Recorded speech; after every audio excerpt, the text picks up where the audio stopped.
Within an icy climate, north of where Midland used to be, the middle-aged Slimecian trudged along through the deep snow. He wore a brown cloak to cover up his iconic green figure, which had now had a lasting scar on his right eye from the day of the Great Fracture. He hated that scar. No, he despised it. The memories from that day were a painful reminder of how that battle went down, his mind going back to that precise moment where he recklessly was slashed from the top of his cheekbone to his eyebrow. The Slimecian frantically waved his torch, searching for cover as the wind pelted the snowflakes onto his face. Each flake felt like a tiny dagger against his moist skin, which was slowly freezing in the harsh conditions. He was not made to live in the cold. In fact, he loathed the cold. Winters were almost unbearable. However, he no longer had a castle to escape to. He had no home. Galaxy trudged through the deep snow. The cold powder enveloped the inner lining of his boots and soaked his feet with a spine-chilling sensation. He grunted and heaved as he approached the entrance to a small overhang that dug into the ground, creating a stone shelter. As he entered the small cave, Galaxy immediately built a fireplace, taking the kindling he had in his waistbag that was hidden from the storm within his cloak and the torch he had carried for miles. He moved quickly as the small flame slowly quelled his shivering. The ice crystals that covered his face slowly thawed as the fire grew. His eyes reflected the flickering flames as he pondered his current state of misery. The ice that had sealed his eye began to drip away along with the expanding anxieties that the fire turned to clarity with every snap. With the fire losing strength, dying slowly, wisping and gasping for more fuel, Galaxy turned his body to the frigid stone floor. He was just near enough to absorb the last of the warmth the fire provided as it withered into the ground, spewing a lone whisper of smoke before going motionless. He too went motionless, closing his eyes while facing away from the cave opening. His shivering returned as he tightened his body and drifted off into his dreams, living a better present on that cold, cold night. Galaxy was awoken by the sun's glare that slowly crept through the cave. The wind was still, juxtaposed against the previous night's howling gusts. The only remnants of his journey through the frosted landscape were the slightly filled holes his boots had carved into the freezing dunes.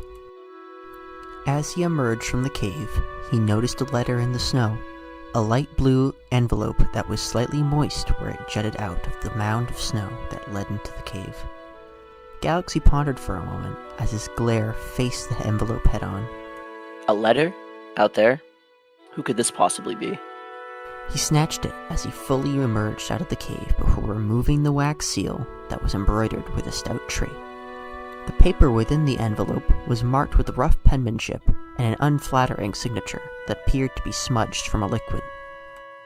Dear Mr. Uchu, I hope you receive this as you wake in the morning. I had some leads as to where you may be headed, and I ended up finding the fabled Emerald Demon sleeping in a cave. The point is, I do have a job that needs an effective strategist like yourself to help protect my land. You see, we are at a constant moral question with our bordering country, Industria, over the seizure of the land on which I live. Industria was founded only 50 years ago, and its expansion threatens the lives of many creatures who live upon the land that my family has defended for generations. So I request a formal aid in defense of all that is not yet involved by the Industrian expansion. Negative 975, 67, 70. Don't tell anyone. Null Vec. The surname stands out.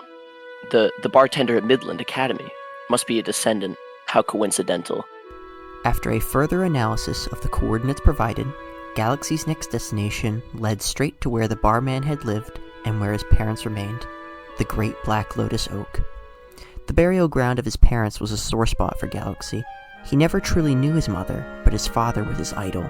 In his mind, his father was the perfect leader. But the one time that he wasn't there for him was his last.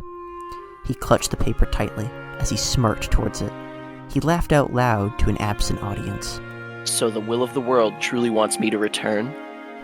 He clutched his belongings tightly as he began to walk out into the white landscape. He stared into the horizon's expanse that stretched for miles as he pondered the offer. By the sound of it, Vec wants a general, a true leader. But can I stand to see that tree once more? Galaxy was conflicted. He wanted to break free from the cycle of life that led him into the mental trap he couldn't escape. He turned his sight to the cave that he just slept in. He thought back to his time back home, in that dungeon-like cave that resided underneath the castle in Ludistia, where he spent many of his years training, writing, and resting. Do I really want to spend any more of my life in a cave? Any more of my life without purpose, without desire that I can fulfill? At that moment, he was set on his decision, not purely out of the goodness buried deep within his heart, but out of the volition in his mind that it was time to find genuine impetus. So he started his long trek along the land, moving from the mountainous regions of the northern Midland to the east. He was driven to hike for hours on end without stop or cease. He was determined to start anew, anything to break the tormentous loop of his life. So he went on, through forests, over mountains, and finally, as he stood on a plateau, he saw the iconic Great Black Lotus Oak Tree. He remembered each time that he had visited the massive tree. It was almost a joyful feeling. Almost. He continued his journey until he arrived at the base of the Great Black Lotus Oak. However, this time there appeared to be a mechanical pulley system that began to rise as a creature stood upon it. Galaxy was impressed with merely the functionality of the system. He still hadn't adjusted to the technological advances made in the last 100 years, and was still astonished at the feats that had been achieved to make everyone's lives more efficient. As Galaxy stood upon the pulley system, he ascended, looking around to see flying monsters sailing in the airspace surrounding the tree.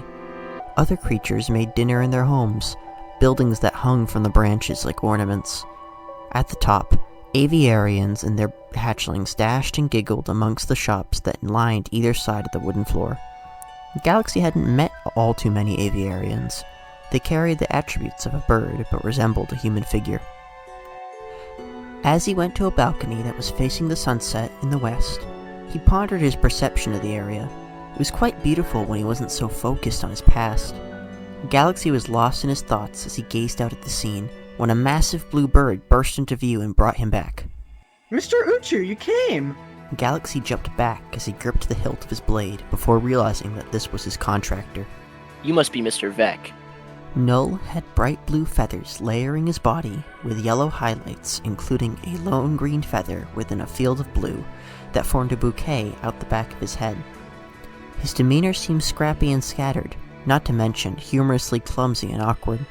Still, he expressed an outward kindness, and was the only means of information for the journey ahead.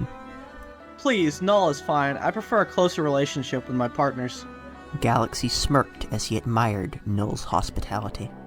Then I suppose you can call me Galaxy as well. The proposition in your letter intrigued me, albeit your method of delivering was a bit disturbing. Null chuckled nervously. I suppose, in retrospect, that may be cause for concern. I assure you, though, I had only the best intentions. Your expertise and strategy made you the obvious candidate for the job. Galaxy stood there confidently. Well, here I am. The Slimesian held out his hand, thinking about the potential that this place presented. He could live out his life that he was never given the chance to live. I look forward to my time here. I'm ready to bring a close to your conflict and get to know all about your people. Null grasped his hand without a second thought and a tight grip in his wing. Great, I'm excited to work towards a peaceful future for my people. Galaxy smiled as the two shook hands. He hadn't smiled in a while, but suddenly he had purpose. A new lease on life. His destiny was before him. Galaxy, there was another exigence for my letter that I did not mention. Null stated. A person arrived recently after traveling the continent as a mechanic. He's actually the one who set up our pulley system. Galaxy was confused. What does this have to do with me? Just then, a whoosh of a trench coat snapped at the air as a man's boots made contact with the platform, creating a clomping noise. It's been a while, Galaxy. Galaxy recognized the voice. But could it be? No human survived the Great Fracture. Galaxy turned his head to see an older version of his friend from many, many years ago.